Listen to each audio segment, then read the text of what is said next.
যেসব স্টুডেন্টরা আজ এটা করব কাল ওটা করব, কিভাবে রুটিন সাজাবো, এইভাবে পড়বো, আমি সকালবেলা 6টার সময় উঠবো, এসব করতে করতে সময় কাটিয়ে দিয়েছো, তাদের হাতে এবার আর বেশি সময় নেই। কারণ তোমাদের সামনে চলে এসেছে প্রথম পর্যায়ে ক্রমিক মূল্যায়ন, প্রথম টেস্ট পরীক্ষা, প্রথম পরীক্ষা। এবং এই পরীক্ষার কথা ভাবতে গিয়ে তোমার গায়ে কাটা দিচ্ছে, কারণ তোমার কিছুই করা হয়নি, তুমি কিছুই করনি। করবো করবো করে সবই রেখেছো, তোমার সিলেবাস প্রচুর বাকি।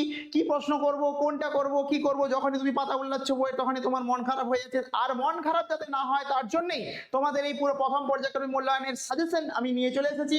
অবশ্যই পুরো ভিডিওটা দেখবে, প্রশ্নগুলি ঝটপট দেখে নাও কি কি রয়েছে, এবং তোমরা কিন্তু সেই প্রশ্নগুলো করা শুরু করে দেবে। অধিকাংশ স্কুলে 1 বা 2 তারিখ থেকে পরীক্ষা শুরু, এবং আমাদের হাতে তো বুঝতেই পারছো বেশি সময় নেই। তাহলে প্রথম আমাদের ভূগোলের সিলেবাসে বহির্জাত প্রক্রিয়া ও তাদের দ্বারা সৃষ্ট যে ভূমিরূপগুলি রয়েছে তার 3টে ভাগ রয়েছে। একটা নদীর কাজ, আরেকটা হচ্ছে হিমবাহের কাজ, আরেকটা হচ্ছে বায়ুর কাজ। এখানে কি কি প্রশ্ন করবে দেখো, প্রশ্নের মান 5 এবং প্রশ্নগুলো খুবই গুরুত্বপূর্ণ। এই প্রশ্নগুলি করলেই তুমি তোমার স্কুলের পরীক্ষায় কিন্তু তোমার লাভজনক একটা ফলাফল হবে। কি প্রথম যে প্রশ্নটা তুমি অবশ্যই করবে, সেই প্রশ্নটা কি, নদীর সঞ্চয় কার্যের ফলে সৃষ্ট যে কোনো দুটি ভূমিরূপ। নদীর সঞ্চয় কার্যের ফলে সৃষ্ট ভূমিরূপ করতে ভুলো না। এই প্রশ্নটা তুমি পরীক্ষার হলে গিয়ে দেখতে পাবে একবার। এই প্রশ্নটা খুবই ইম্পর্টেন্ট প্রশ্ন। আর অবশ্যই দ্বিতীয় যে প্রশ্নটা রয়েছে, কি রয়েছে দ্বিতীয় প্রশ্নটা, গঙ্গা পদ্মা মেঘনার বদ্বীপ অঞ্চলের সুন্দরবনের উপর পৃথিবীব্যাপী জলবায়ু পরিবর্তনের প্রভাব আলোচনা করো। খুবই ইম্পর্টেন্ট এই প্রশ্নটাকে আমি 3টে স্টার দিয়ে দিচ্ছি। খুব ইম্পর্টেন্ট একটা কোশ্চেন, প্রশ্নটা অবশ্যই করবে, যদি না করা থাকে বলবে, প্রশ্নটার উত্তর বানিয়ে দেবো। হিমবাহের ক্ষয়কার্যের ফলে গঠিত ভূমিরূপ বর্ণনা করো।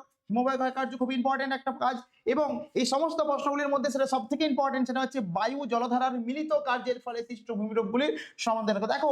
এই প্রথম অধ্যায়টা, প্রথম পার্টটা, ভারতের প্রাকৃতিক যে পার্টটা রয়েছে সেইটা নদী হিমবাহ বায়ুর কাছে যে কত প্রশ্ন আছে, যারা তোমরা স্টুডেন্ট তোমরা অবশ্যই জানো, সেইগুলি থেকে মাত্র 5টি বড় প্রশ্ন দিয়েছি, যেগুলোকে তোমাকে করতেই হবে সামনের পরীক্ষায়। আর 5 নম্বর প্রশ্নটা ইম্পর্টেন্ট, মরুভূমি অঞ্চলের প্রসার তার প্রতিরোধের উপায়গুলি আলোচনা করো। এই 5টা প্রশ্নের মধ্যে সে ইম্পর্টেন্ট বা স্যার 2-1টা প্রশ্ন বলে দিন স্যার, 5টা তো করতে পারছি না, 2-1টা প্রশ্ন। তাহলে যদি এরকম কোনো স্টুডেন্ট থাকো অবশ্যই কোন প্রশ্নটা করবে মন দিয়ে শুনে রাখো। দেখো আমি এখানে দুটো প্রশ্নতে চিহ্ন দিচ্ছি, একটা হচ্ছে 2 নম্বরে, একটা হচ্ছে 4 নম্বরে। অর্থাৎ গঙ্গা পদ্মা মেঘনা যে প্রশ্নটা রয়েছে জলবায়ু পরিবর্তন, আর বায়ু জলধারার মিলিত কার্য যেটা রয়েছে সেটা, এই দুটো প্রশ্ন অবশ্যই করবে। আর যারা পারবে 5টা করতে অবশ্যই করে নেবে। চলে আসছি পরের প্রশ্নের মান 3।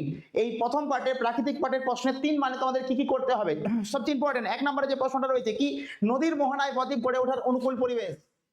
2 নম্বর ইম্পর্টেন্ট কোশ্চেন কি দিয়েছি, হিমবাহ উপত্যকা ইউ আকৃতির হয় কেন। খুব ইম্পর্টেন্ট, আমি জানি প্রত্যেকটা প্রশ্ন তোমাদের করা রয়েছে। আর পার্থক্যের মধ্যে কি কি দিয়েছি, আরোহণ অবরোহণ, আমি বারবার বলি ইম্পর্টেন্ট প্রশ্ন এটা, তোমরাও জানো। রসে মতানে ড্রামলিন, এটাও ইম্পর্টেন্ট। শুধুমাত্র ইম্পর্টেন্ট প্রশ্নগুলো এখানে দিয়েছি। নদী উপত্যকা হিমবাহ উপত্যকা করতে ভুলো না, গিরিখাত ও ক্যানিয়ন করতেও ভুলবে না, এগুলো করবে। স্যার এগুলোর মধ্যে কোনটা ইম্পর্টেন্ট, এগুলোর মধ্যে আরোহণ অবরোহণ অবশ্যই করবে, স্টার দিলাম এটা। তারপর আর বায়ু থেকে কি করতে হবে, লোয়েস কি, বারখান কি, আর মরুভূমি অঞ্চলে বায়ুর কাজ প্রাধান্য পায় কেন। 3 নম্বরের জন্য এই কটা প্রশ্ন তোমাকে করতেই হবে। এমন কোনো জিনিস হয় না যে 2-4টি প্রশ্ন পড়ে গেলাম পরীক্ষাতে চলে আসবে, এরকম ব্যাপার নয়। আমি গুরুত্বপূর্ণ প্রশ্নগুলো বললাম, তবে এই কটা প্রশ্ন, এত বড় একটা অধ্যায় থেকে এই কটা প্রশ্ন বার করা খুব একটা চ্যালেঞ্জের ব্যাপার, তবুও তোমাদের জন্য আমি নিয়ে এসেছি। প্রশ্নের মান 2, দেখো 2 এর অনেক প্রশ্ন করতে হয়, ছোট ছোট প্রশ্ন 2 নম্বরের ভূগোলে অনেক করতে হয়। তবে আমি যেগুলো দিয়েছি এগুলো করে অবশ্যই যাবে।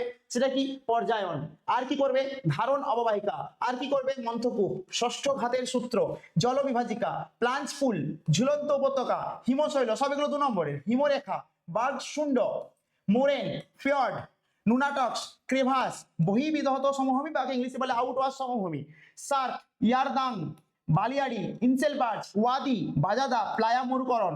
দেখে মনে হতে পারে যে স্যার সব দিয়ে দিয়েছেন, সব দিয়ে নি। যারা পড়াশোনা করে তারা জানবে যে কি অগাধ, কি একটা বিরাট বড় সিলেবাস, তার থেকে কটা প্রশ্ন তোমাকে কিন্তু করতেই হবে। কটা প্রশ্ন না করলে হবে না।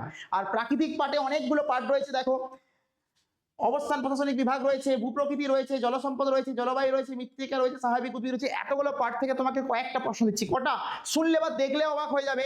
দেখো প্রশ্নের মান 5-এ মাত্র 6টা প্রশ্ন দিয়েছি, 6টা প্রশ্ন করতে হবে। যেমন প্রথমে ভারতের যে কোনো একটি ভূপ্রাকৃতিক বিভাগের পরিচয় দাও।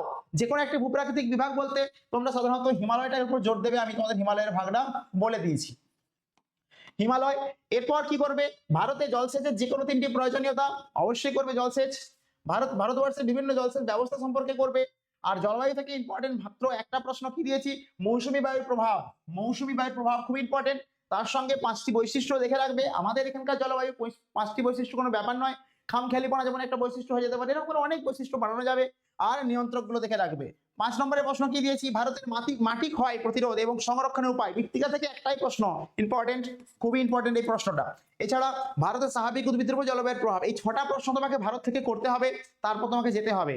আর 3 নম্বরে কি প্রশ্ন দিয়েছি, কটা প্রশ্ন দিয়েছি না 3 নম্বরে 7টা প্রশ্ন আছে, করতে হবে এটুকু। জনজীবনী হিমালয়ের গুরুত্ব, এটা ইম্পর্টেন্ট। পার্থক্য, পূর্ব উপকূল পশ্চিম উপকূল পার্থক্য করবে, মাল্লাদ ময়দান পার্থক্য করবে, ভাঙ্গর ও খাদার করবে, এটা বেশি ইম্পর্টেন্ট, ভাঙ্গর এবং খাদার। আর নদীর মধ্যে একটা ছোট 2 নম্বরের প্রশ্ন বা 3 নম্বরে আসতে পারে, সেটা হচ্ছে বহুমুখী নদী পরিকল্পনা। এই প্রশ্নগুলো দুইও আসতে পারে। ভৌম জলের অতিরিক্ত ব্যবহার প্রভাব বা দক্ষিণ ভারতের বেশিরভাগ নদীর পূর্ববাহিনী কেন, এই প্রশ্নটাও ইম্পর্টেন্ট। আর 5-এ কি প্রশ্ন দিয়েছি, জল সংরক্ষণে তামিলনাড়ু রাজ্য কি কি অগ্রণী ভূমিকা গ্রহণ করেছে, খুব ইম্পর্টেন্ট। উত্তর ভারত অপেক্ষা দক্ষিণ ভারতের নদীগুলি জলবিদ্যুৎ উৎপাদনে উপযোগী কেন, এই প্রশ্নটাও করবে। ভারতে মৃত্তিকা ক্ষয়ের কারণ ও ফলাফল লিখবে। ভারতের লোহিত মৃত্তিকা সাধারণভাবে অনুর্বর হওয়ার কারণ কি, কৃষি বনসৃজন ও সামাজিক বনসৃজনের মধ্যে পার্থক্য কি। এই প্রশ্নগুলোর বাইরে তুমি তোমার এক্সাম হলে আর কোনো প্রশ্ন দেখতে পাবে না। এই কটা প্রশ্ন তুমি করে দিতে পারো, তুমি কিন্তু তোমার প্রথমবারের পরীক্ষায় ফুল নাম্বার পাবে। আচ্ছা, এখন বলবে স্যার এমসিকিউ সম্পর্কে কিছু বলুন, এমসিকিউ করান। আমি লাইভে আসবে ইউটিউবে, এমসিকিউ ক্লাস দেখবে। আগামী 2 দিনের মধ্যে ভূগোলের পুরো টোটাল রিভাইজ করাবো, ফুল রিভাইজ করাবো, এমসিকিউ ওই ক্লাসটা করবে। একটা বড় ক্লাস থাকবে, ম্যারাথন ক্লাসের মতন, তোমার সমস্ত অধ্যায়ের এমসিকিউ গুলো করিয়ে দেবো, তাহলেই হয়ে যাবে। প্রশ্নের মান 2 নম্বর প্রশ্ন কি করবে, এখান থেকে দুন করবে, কয়াল করবে, কচ্ছের রন, ডেকান ট্র্যাপ, তারপর হচ্ছে যে জলবিভাজিকা, এগুলো সব 2 নম্বরের। জলবিভাজিকা উন্নয়ন, নিত্যবহ খাল, অন্তর্বাহিনী নদী, মৌসুমী বিস্ফোরণ, খুব ইম্পর্টেন্ট, মৌসুমী বিস্ফোরণ, পশ্চিমী ঝঞ্ঝা, আঁধি, আম্রবৃষ্টি, তারপর হচ্ছে যে রেগুর, ল্যাটেরাইট মৃত্তিকা, কারেওয়া, ফালি চাষ যেটা বলেছিলাম তোমাদের, জুম চাষ, ম্যানগ্রোভ, এগুলো তোমাকে করতে হবে। কেন একটু দেরি হলো না, এগুলো বাছাই করা হচ্ছিল, যেই কটা প্রশ্ন দিলেই তুমি কিন্তু তোমার যে লক্ষ্য, সেই লক্ষ্য যেতে পারবে, তুমি তোমার নাম্বার পাবে এখানে। বাস এটুকুনি বলার ছিল। তবু আমি শেষবারের মতন বলবো, শুধু এই কটা প্রশ্ন ঘুরে নিয়ে চলে যাও না এক্সাম হলে, তুমি পুরো বইটা মন দিয়ে খুঁটিয়ে পড়বে এবং আমাদের সঙ্গে থাকবে। ততক্ষণের জন্য টাটা, দেখা হচ্ছে লাইভ ক্লাসে এমসিকিউ নিয়ে, ওকে।